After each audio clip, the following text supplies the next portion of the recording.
Assalamualaikum warahmatullahi wabarakatuh. Pada kesempatan kali ini saya Nurul Latifah dengan NIM 21056320111023 dari Program Studi Administrasi Publik Fakultas Ilmu Sosial dan Humaniora Universitas Muhammad Ansir Bukit Tinggi akan menjelaskan tentang rekomendasi kebijakan terkait dengan manajemen persampahan perkotaan. Hal ini merupakan tugas UAS mata kuliah Kebijakan Pembangunan Perkotaan dengan dosen pengampu Bapak Afridian Wirahadi Ahmad, SE MSc AKCA AAPB.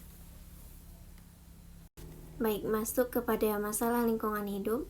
Masalah lingkungan hidup ini sebenarnya sudah terjadi lama sekali, bahkan tanpa campur tangan dari manusia. Adapun dari kerusakan dan pencemaran lingkungan ini makin dipercepat karena meningkatnya aktivitas manusia dan sifat manusia yang serakah. Masalah lingkungan hidup tidak hanya terjadi di negara-negara yang berkembang, tetapi juga terjadi di negara maju atau negara industri. Masalah lingkungan hidup dapat diakibatkan dari berbagai kegiatan, baik itu dalam skala terbatas, sempit, maupun dalam skala luas. Pertumbuhan penduduk yang pesat atau tinggi di suatu wilayah atau negara juga dapat dipastikan akan menimbulkan berbagai masalah lingkungan hidup. Salah satunya yaitu adalah masalah persampahan ini sendiri.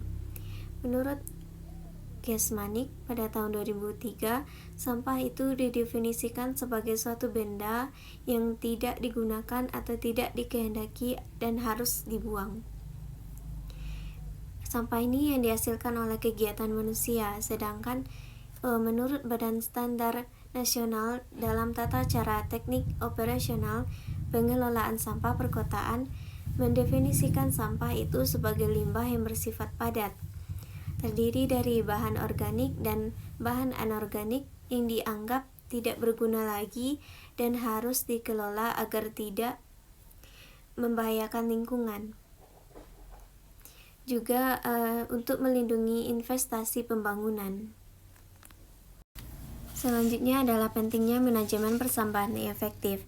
Pengolahan persampahan di perkotaan merupakan suatu sistem yang saling berinteraksi, membentuk kesatuan dan mempunyai tujuan.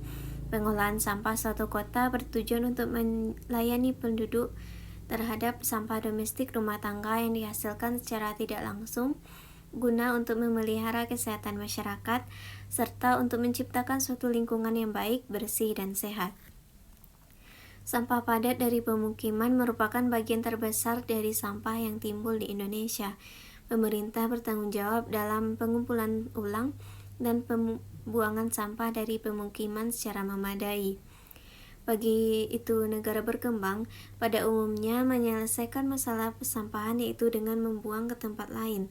Tentu saja ini bukan untuk pemecahan masalah. Oleh sebab itu, untuk mengurangi sampah mencakup 3 usaha dasar yang dikenal dengan 3R. Reduce untuk mengurangi, sebisa mungkin mengurangi barang material yang dipakai sehari-hari. Kemudian ada reuse, memakai kembali, yaitu memperpanjang waktu pemakaian barang sebelum ia menjadi sampah. Kemudian ada recycle, mendaur ulang, yaitu sedapat mungkin mendaur ulang barang yang sudah tidak terpakai lagi menjadi bentuk atau fungsi lain, meski tidak semua barang bisa didaur ulang.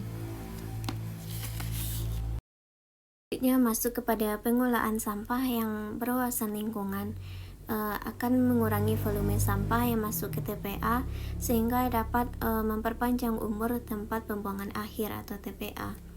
Kemudian juga dapat meningkatkan efisiensi biaya pengangkutan sampah, dapat meningkatkannya kondisi sanitasi di sekitar TPA, kemudian mengurangi pencemaran lingkungan dan meningkatkan kebersihan lingkungan.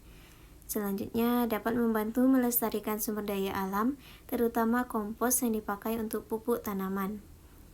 Selanjutnya itu dapat menghasilkan sumber daya baru dari sampah, misalnya menjadi pupuk tanaman. Selanjutnya ada meningkatkan peran serta masyarakat dalam pengelolaan sampah dan meningkatkan pendapatan masyarakat.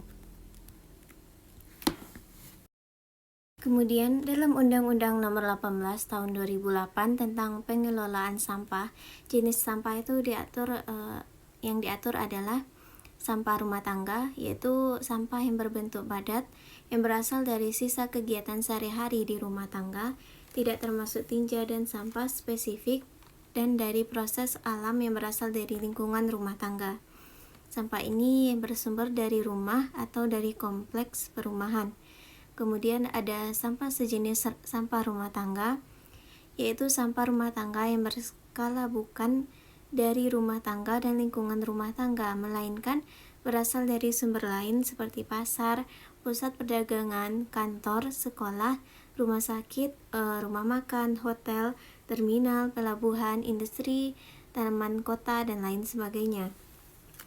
Kemudian ada sampah spesifik, yaitu sampah rumah tangga atau sampah sejenis dari rumah tangga yang karena sifatnya atau karena jumlahnya memerlukan penanganan khusus, meliputi sampah yang mengandung B3, bahan berbahaya dan beracun seperti baterai bekas, bekas toner, dan sebagainya.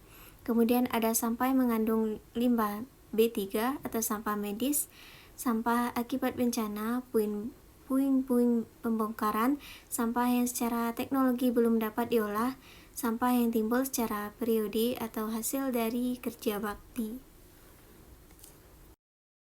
Kemudian masuk kepada mekanisme pengelolaan sampah dalam Undang-Undang Nomor 18 Tahun 2008 tentang pengelolaan sampah meliputi kegiatan-kegiatan sebagai berikut. Pertama, pengurangan sampah, yaitu kegiatan untuk mengatasi timbulnya sampah sejak dari produsen sampah, baik itu dari rumah tangga, pasar, dan lainnya. Mengguna ulang sampah dari sumbernya atau dari tempat pengolahan, dan daur ulang sampah di sumbernya atau dari tempat pengelolaan. Pengurangan sampah dapat diatur dalam peraturan menteri sendiri. Kegiatan yang dimaksud dalam pengurangan sampah ini adalah menetapkan sasaran pengurangan sampah, mengembangkan teknologi bersih dan label produk, menggunakan bahan produksi yang dapat didaur ulang dan digunakan ulang, fasilitas kegiatan guna atau daur ulang, serta mengembangkan kesadaran program guna ulang atau daur ulang. Yang kedua, ada penanganan sampah melibatkan serangkaian kegiatan yang mencakup pemilahan, pengelompokan, dan pemisahan sampah berdasarkan jenis dan sifatnya, pengumpulan atau pemindahan sampah dari sumbernya ke TPS atau dari tempat pengolahan sampah terpadu. Pengangkutan, yaitu memindahkan sampah dari sumber atau TPS ke tempat pengolahan sampah terpadu. Dan pengolahan akhir, membentuk suatu komposisi, karakteristik, dan jumlah sampah untuk diproses lebih lanjut, dimanfaatkan atau dikembalikan ke alam. Selain itu, penanganan sampah juga mencakup proses aktif sampah atau residu hasil pengolahan sebelumnya agar dapat dikembalikan ke lingkungan. Baik, dari contoh kasus yang saya ambil, manajemen pengelolaan sampah di Kota Pontianak menghadapi berbagai tantangan yang signifikan. Sampah yang didefinisikan sebagai materi yang tidak digunakan dan tidak terpakai, tidak disenangi, atau dibuang karena kegiatan manusia menjadi masalah besar karena pengelolaan sampah yang buruk dapat berdampak negatif terhadap kesehatan. Di Pontianak, sampah dihasilkan dari berbagai sumber seperti rumah, kantor, dan industri, menyebabkan pencemaran tanah, air, dan udara. Permasalahan sampah ini kompleks dan umum dihadapi oleh kota-kota dunia, termasuk dari kota Pontianak sendiri. Pengelolaan sampah itu harus dipertimbangkan dari aspek teknis operasional seperti pewadahan, pengumpulan, pemindahan, pengangkutan, pengelolaan, dan pembuangan akhir, serta aspek non-teknis seperti organisasi, kelembagaan, peraturan, pembiayaan, dan partisipasi masyarakat. Praktik pengelolaan di Pontianak saat ini menunjukkan masyarakat itu menggunakan wadah individu untuk sampah tanpa pemilahan antara organik dan anorganik. Sampah kemudian diangkut oleh petugas ke TPA Batu Layang. Sampah rumah tangga memiliki potensi ekonomi jika dikelola dengan baik, namun pemanfaatannya masih minim. Tantangan pengangkutan termasuk keterlambatan yang menyebabkan sampah berserakan dan pencemaran udara. Kemudian pertumbuhan penduduk, perubahan pola konsumsi, dan gaya hidup meningkatkan volume dan jenis sampah. serta meningkatkan daya beli masyarakat, dan kegiatan ekonomi juga berkontribusi pada peningkatan sampah. Pengelolaan sampah yang buruk dapat mengganggu kelestarian lingkungan dan kesehatan, sehingga diperlukan pengelolaan yang sistematik, menyeluruh, dan berkesinambungan sesuai dengan Undang-Undang Nomor 18 Tahun 2008 tadi. Baik, selanjutnya masuk kepada rekomendasi kebijakan yang dapat dilakukan oleh pemerintah daerah terhadap manajemen persampahan kota. Rekomendasi yang dapat dilakukan diantaranya pengelolaan sampah terpusat dilakukan oleh Dinas Lingkungan Hidup yang bertanggung jawab atas pengelolaan sampah di suatu kota. Mereka mengatur sistem pengelolaan sampah yang meliputi pengangkutan, pemrosesan, dan pembuangan sampah.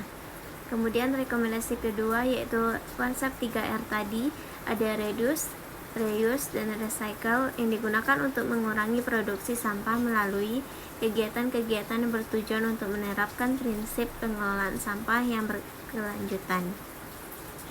Kemudian juga ada konsep zero waste, berfokus pada pengelolaan sampah yang tidak menghasilkan timbunan sampah.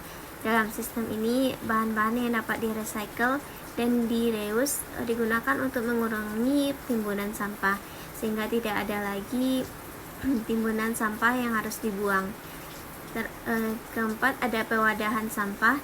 Pewadahan sampah dilakukan dengan membagi jenis sampah menjadi 3 kategori, ada organik, anorganik, dan B3 atau bahan berbahaya beracun. Selanjutnya ada pengawasan dari pengelolaan sampah. Hal ini dilakukan oleh pejabat pengawas lingkungan hidup untuk mengetahui tingkat ketaatan penanggung jawab usaha atau kegiatan terhadap ketentuan peraturan perundangan di bidang lingkungan hidup. Terakhir, ada dari pemerintah daerah dapat bermitra dengan badan usaha pengelolaan sampah dalam penyelenggaraan pengelolaan sampah. Kemitraan tersebut dituangkan dalam bentuk perjanjian antara pemerintah daerah dan badan usaha yang bersangkutan. Baik, mungkin sekian yang dapat saya sampaikan. Terlebih dan terkurang saya mohon maaf. Wabillahi taufiq wal hidayah. Assalamualaikum warahmatullahi wabarakatuh.